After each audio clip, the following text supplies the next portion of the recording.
good morning, everyone. Welcome to the Couples Academy Show. My name is Hassani. And I'm Danielle. And we are here. We're back. Ready to enter into another conversation. We're talking about what we always talk about, because what we've been here created to do is to make impact in the lives of people and their relationships. As you know, we are infidelity recovery specialists. We're marriage coaches. We cover all things from the discovery to the recovery of the affair. And we're glad to be able to show up for you here this morning. We're talking about a topic. The affair is over. Now what? What do we do now that it's over? We're celebrating the fact that it's over, but then there's the reality of what life has to bear from that moment forward. And that's what we're going to be talking about today. But before we get started, I want you guys to make sure you like, share, and subscribe. It's been a minute, right? So if you're not sure, go on over to the page, click on that like, click that notification bell to make sure that you don't miss a show, and also share with your friends and your family. We are trying to spread this message across the globe. Help us do that by like, sharing, and subscribing.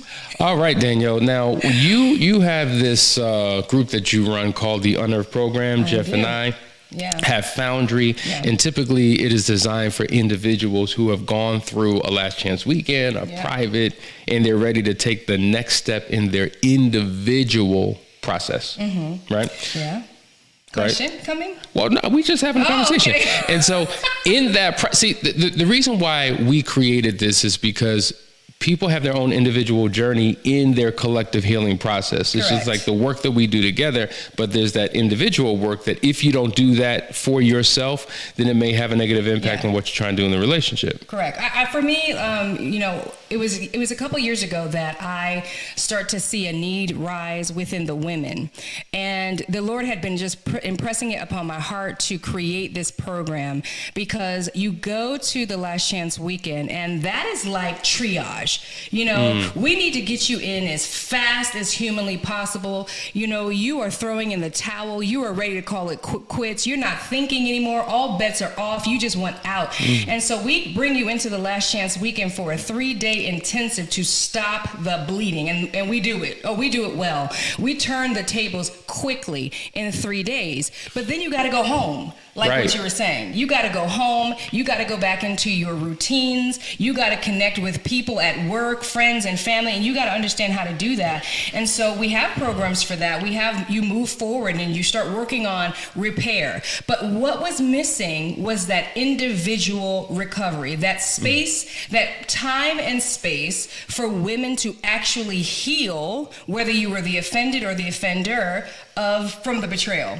And so that's what birthed Unearth, this process to get away from your spouse. You're one, but you also need your own personal recovery path to actually begin to tear off all the layers and figure out where the brokenness happened in the first place. How far back does your brokenness go? What choices did I make in my life that brought me to here? Whether you were the offender or the offender, doesn't matter.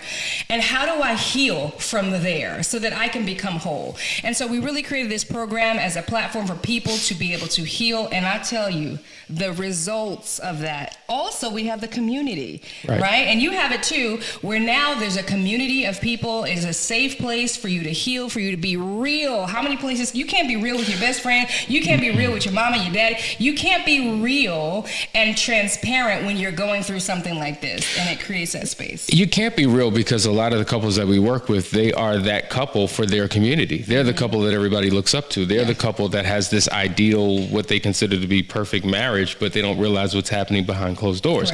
So if you're looking up to me, I can't talk about what's going on in my world, so they need a safe space and say they find it.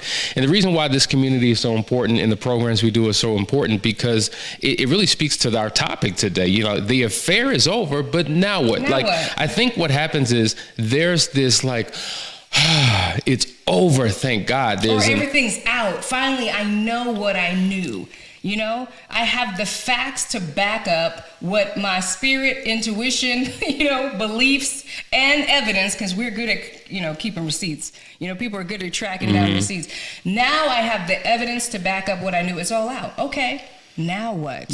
What do I do with everything that I know? We're celebrating the fact that it's over because either I knew about it for quite some time. I've been trying to, encourage my spouse to end it, and finally it's over and I can breathe again. Or I just found out about it just a few days ago, but okay, I'm panicking. What's the future of my relationship looking like? Oh, but it's over. So we celebrate for just a moment. just a moment because it is over. But then what happens is, now we get in our heads. Now we get in our hearts. Now we're wrestling. We're struggling with feelings and emotions and thoughts, and we're preoccupied with what has happened. We become inspectors, right? We begin to dig in deep. Inspector Gadget. Oh, without a shadow of a doubt. And then the pain begins to come on. And so, listen, there's a different journey and experience that the betrayed spouse has than what the former unfaithful spouse has. And their individual journey, if they don't work on themselves, it could really cause that relationship to go into, I don't know, a spiraling, out of control death pit. And so we want to talk about that today, because these are the things that we're talking about. So the affair is over. Now what? One of the things that I think is important that we talk about, there's a couple points that we want to hit. We want to talk about the betrayed spouse and what they go through. So number one, they are trapped in the pit of their pain, right? Because they're dealing with anger, rage. Everybody has a different personality. So their natural emotions that they struggle with come out, but there's anxiety, there are fears, there's sadness and depression, and it's almost like a cabal of emotional madness, and it's hard to get out of it. It's almost like being stuck in a pit and you're trying to crawl your way out, but you can't. You need someone to pull you out of that space. And people are typically stuck in this emotional pit for quite some time. And I think one of the reasons why they get stuck is because of how far down the pit they fall. Because again, we do a really great job of stopping the bleeding, right? And so this is why we encourage a continued process, that you continue with your growth and your transformation, because that's where the real change takes place over time, learning tools and exercising those tools on a regular basis. But I think what happens is that people go home and literally everything piles back on, like during the process, they're like, okay, I got this. Oh, wow, he or she is doing all the things that I've wanted them to do. You're on a cloud. You're high. Yes. It's like you just got your first high. What people say when they get that first high is a high you can't ever experience again. So they're on the intensive high. That's right. And then they come home and everything, all the thoughts pile upon them. They start to think about, hold up, this joker did what? And I don't deserve that. And what does all this mean? And you're getting back into the routines and the responsibilities of marriage, and your resentment is kicking in. And so you have all these emotions that you're battling while trying to recover. You want to forgive. You want to get to a healed place. There's a part of you that is seeing that your partner is actually doing all the things that they promised that they would do, but you still mentally and emotionally are living in the pain of what you just discovered. Absolutely. And when you're living in that pain, you wake up thinking about it. You go to bed thinking about it. You become preoccupied. It's hard to focus on work. Like you're physically there, but you're mentally, emotionally somewhere different. You go through this numbing phase. Then you go through this hyper, anxiety. Like, what you're going through, you don't eat, you can't sleep, or you're eating too much, sleeping too much. Absolutely, it's all kinds of extremes that people go through. So there's this slow death that takes place emotionally, spiritually, physically, relationally, that a person begins to experience. And if they don't get the help that they need, I'm gonna tell you something, time doesn't heal all wounds. We hear that all the time, but it's what you do with that time. Time well spent. Well, there it is. The wounds. Yeah, time well spent. Because time is neutral, right? Time can make things better. Time can make things worse if you're not intentional with what you do with that time. Yeah. Right. The law of vibration says that everything's always moving. So it's either moving in a positive direction or a negative. And if you're not purposeful and intentional to do something, you will slowly but surely move in a negative direction, and things will get progressively worse. And it won't happen like overnight, but it's a slow death. It's a slow spiral. It's just like, that term killing me softly. It happens over a period of time, and you wake up one day like, how did I get here? Because you weren't intentional to do the work. Because some people just aren't ready yet. Because in order to get to a better place, it does take work. It takes energy. It takes everything that you have within you to quantum leap forward into a new reality. And sometimes mentally and emotionally, it's so draining and so overwhelming that people sit back and because they're just not ready. And when they have a spouse who isn't doing what they think that they should do, that makes it all the more difficult. So we're talking about the journey that the unfaithful or the former betrayed spouse has, when the affair is over. And we're going to talk about how to get out of it, but we want to hit the reality of what they're currently going through. But listen, what we're going to do is take a quick commercial break. We'll be right back and we will continue this conversation. Stay right there. Welcome to the Couples Academy app. The Couples Academy app is your go-to hub for how to do marriage right. Get started with our app today by perusing our amazing features that conveniently allow you to connect. This app is packed with powerful content and resources to help you grow and stay connected.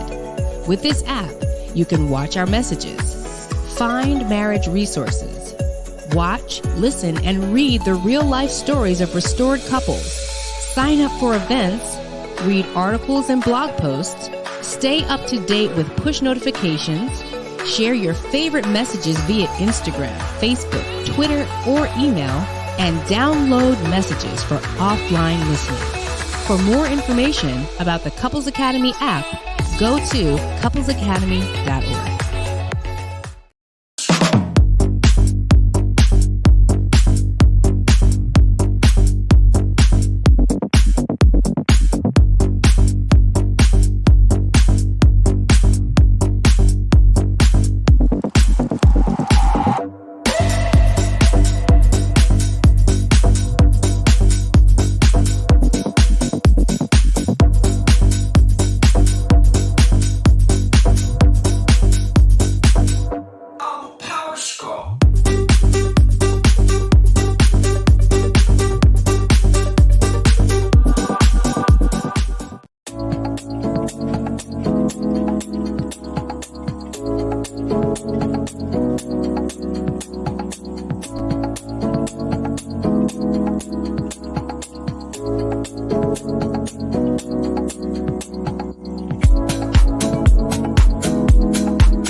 All right, guys, we're back. You're watching the Couples Academy show. Once again, my name is Hassani. I'm Danielle. And before we get back into the conversation, we are extremely excited about something that's going to be coming up. We've been talking about it. Our community is excited about it. People are going to be traveling from all over this country, from the West Coast, from the South, from the Northeast. They're coming by plane, train, automobile, all types of things.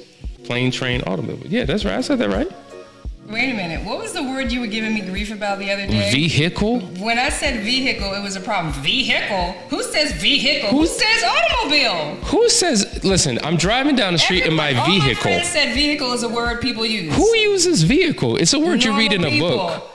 Of the 21st century, we're going to have to do a poll about this. Nobody's talking about, I'm about to get in my It's a Sunday. Automobile. It's a Sunday, and I'm having a nice drive in my vehicle. No, see, you're using it wrong, but no one in this generation is saying automobile. I bet you our children don't even know what an automobile is. Are you serious? It's like a telephone. Nobody says automobile. Folks, we're talking, let's get back on track. Whether you come in your vehicle, your automobile, your car, I don't care how you get here. If you got to hike or hitchhike, I need a poll. We'll do that. I need a poll on all the people who use the word vehicle. I haven't used vehicle ever. Vehicle. Everybody uses the word. Maybe it's the way you say the word. It's vehicle. Anybody who It's not- says, when's the last time y'all said the word automobile? That's what, Okay, raise your hand if minute. you've used the word Okay. automobile So- at any so- time in your life other than reading a book about history. When was the last time you said my vehicle? Or did you say vehicle? Okay, get back to the giggler. Right. That's what we were talking about, right? They're using their horse and buggy vehicle. No, horse and buggy. Okay, that's their It was stagecoach. If we're going to talk about stages, it was stagecoach, then automobile. Whatever. Okay? Anyway, however Let's you be going to clear. get here, you need to get here Let's be because clear, friends. October the 7th, we will be having what, Danielle? Tell the people what's going on. Tell the people what's going on. We're going to be having our first inaugural Phoenix Awards Gala. It is going to be incredible. You don't want to miss it. Let me just tell you something. Like, I say this all the time, but Couples Academy events, you don't want to miss. At all. People tear their shirts. They walk around with ashes on their forehead. Wow. And, you know, they just really are miserable. Like, dang, why did I do this to myself? Why didn't I show up? And we have never, ever done an event at this caliber. Why? Because it's important. Because we're here to celebrate kingdom marriage. Because marriage is a God idea, which means it's a good idea. And Hassani and I have been, just as long as we have been dreaming about doing something to turn around marriages, is as long as we have been dreaming about putting marriages on a pedestal again. Because it has been decompartmentalized and broken down into so many variations and all this and that kingdom marriage has gotten lost. And it is to be celebrated. People celebrate everything. They celebrate everything that they believe in, okay? We believe in kingdom marriage. We are here and we want to celebrate it. So we are putting on October 7th, a Grammy level event. We are honoring some amazing couples who have done tremendous things in their community and for their family. And we are going to party hardy. There is a 75-foot orange carpet. Come on now, because Couples Academy, we orange. Those That's are our colors. We are having a hors d'oeuvres hour Cocktail. beforehand. And it is cocktail hors d'oeuvre. I always say it wrong. Cocktail hors d'oeuvres. Well, you stopped hour. at cock, so I just want to complete Cocktail, right. And we're also, and with entertainment, live entertainment, guys, we have a blind auction, 50-50 raffle, and so many more surprises that you do not want to miss. Now, I can't tell you all the things that's going on. You just got to trust us, trust the process, trust what you know about Couples Academy, every event that you have ever been in, trust what people say, and come out. There's a great cause we are supporting, and we're going to make sure that we turn this thing all the way up. It's going to be crazy. Listen, I want you to go to the website. You're looking at it right now. If you go to Couples Academy and click on the actual event page, this will give you all of the details. We have 47 days left in counting, Come on now. and people are buying their tickets each and every day, and we're really excited about it. And listen, maybe you represent a company, right? Maybe you would like to be a corporate sponsor, and you would like to, advertise your partnership with us. You have the ability to do that. So you could see there that the sponsorship package is $1,800. The general admission is a $175 per person. It's going to be at an incredible hotel. I tell you, we are excited about this brand new Hilton hotel that's here in Alpharetta, Georgia. It is going to be an amazing event, and we have a special promotion. Now, this is the kicker. It's $175 a person, and if you get your tickets, we are going to gift you with a $400 voucher that you can use towards any event that we have or any service that we have, whether it's a private session, a last chance weekend, a private intensive. So in essence, it actually pays for itself. Amazing event sponsors. This is the place that you ultimately want to be. And let me just talk about our charity that we're supporting. It's Support for Caregivers. And if you don't know, people who have special needs children, couples who have special needs children suffer the most. I mean, the divorce rate is all the way up in the 75% range or higher. And so it's a powerful need to support those folks.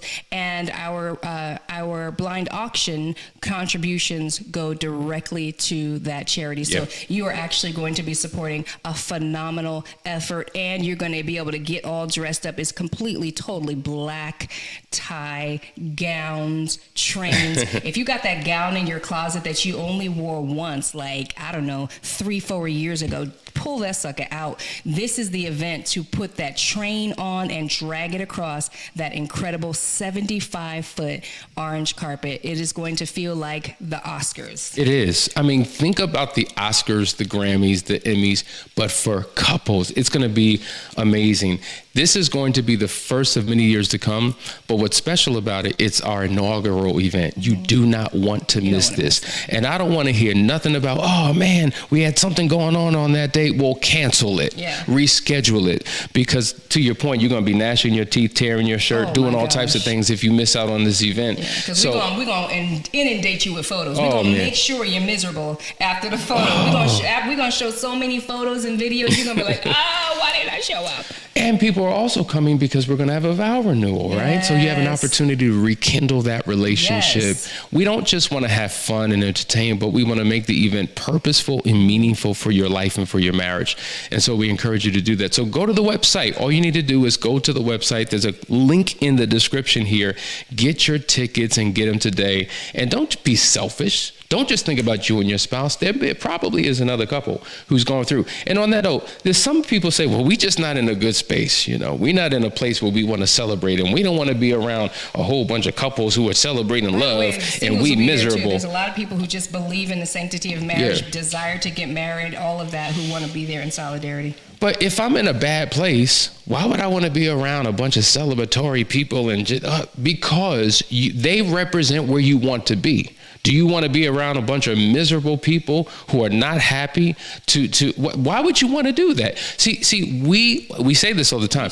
We share our problems with people who share our problems. So if we're sharing our problems with people who are in the same situation that we are in, how are we ever going to get out of where we're in? You have to place yourself in environments that help to make you a believer. Right. Absolutely. Listen, I remember being a young African-American kid growing up, and I was just like, man, I want to be successful as an African-American, and I had to place myself in environments with other people who were doing well, because being in close proximity to them, I began to believe as a, African-American person growing up that I could be successful, that the color of success was changing, that there were possibilities and opportunities that I didn't think I would ever be afforded that I actually saw in real time. And it began to change my psyche. So if I'm around happy, healthy, successful couples, it makes me a believer of what's possible in my relationship. And that's why you need to be there. Amen. All right, let's get back to this conversation. We're talking about the affair is over, now what? One of the other things that we got to talk about is the journey that the former betrayed spouse, the unfaithful spouse is going through. I mean, we could literally peel back layers that talk about that, because typically the focus is on the betrayed and the hurt that they're feeling, but there's a hurt and pain and brokenness in the former unfaithful as well. And one of the things that they battle with oftentimes is the missing of the affair partner. Now, this is a sensitive situation because some of us like to believe, okay, well, the affair ended on Tuesday. I'm not thinking about that person. They're cut out from my life. It's over. I'm done. I'm just moving forward. But just as there is, I guess you could say, the death of the marital relationship when the affair took place, there's a death of the affair relationship, but it doesn't mean that there's no grieving process. Oftentimes people do grieve the loss of what that was, particularly depending upon the nature of that affair. If it was a physical affair, if it was a one-night stand, if it was an occasion or whatever, and there wasn't a strong emotional relational tie, fine. The impact will be different. You may not miss them in that regard. You may miss elements of what you had, but there sometimes is a longing that a person still has for a former affair partner if it was a relationship that hid in the shadows of their primary marriage. I agree 100%, and I think that there is a logical reason for it. It doesn't feel good or to hear this, if you were the hurt partner, but it is a reality, I think, warrants understanding, because you have to think about the fact that inside the relationship there is a lot of maybe unhappiness or discontentment for whatever the reason is. This doesn't blame anybody, but it is what it is. And so that affair partner represented an escape. It represented somebody filling up a desire or trying to soothe over or smooth over a wound that existed, and they did it in an inappropriate way. And so connecting with that person filled that space, and now all of the sudden, out of nowhere, they're just gone, and it's an empty space that needs to be filled. But the hurt partner is still hurting. They're not 100% ready to just step in and fill that space the way that it was filled by the affair partner. They're going through their own recovery journey. They need need time to heal. They need time to process. They need time to get back into that position, and you have to give them time to get there. So in the meantime, you might be longing. You might be remembering what is. And then soul ties is a really real thing for people, because the Bible tells you that the two become one, right? In flesh and spirit. And so if you became one with that person physically or just emotionally, there is a spiritual tie to that person. You might desire them. You might think about them quite often. You might struggle to make decisions, wondering what they would do or having them in mind because you are tied to them.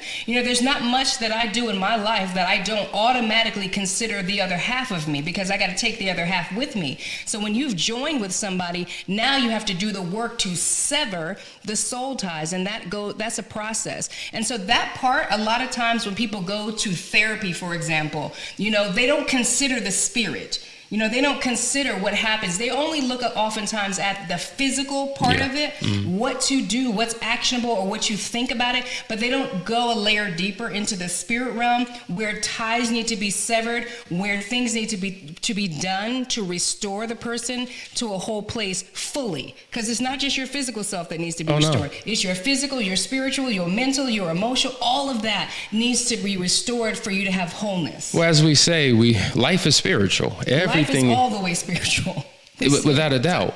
And people who don't really understand that to the depths that they should may really misunderstand the journey that they need to take, right? They may oversimplify the journey that they need to take. And so it's just like being one-dimensional. So just cutting it off and ending it should just be enough. But no, there's a whole nother piece to this that they weren't even aware of. Yeah, and I wanted to add there, like, you know, imagine if you lived your life in 1D.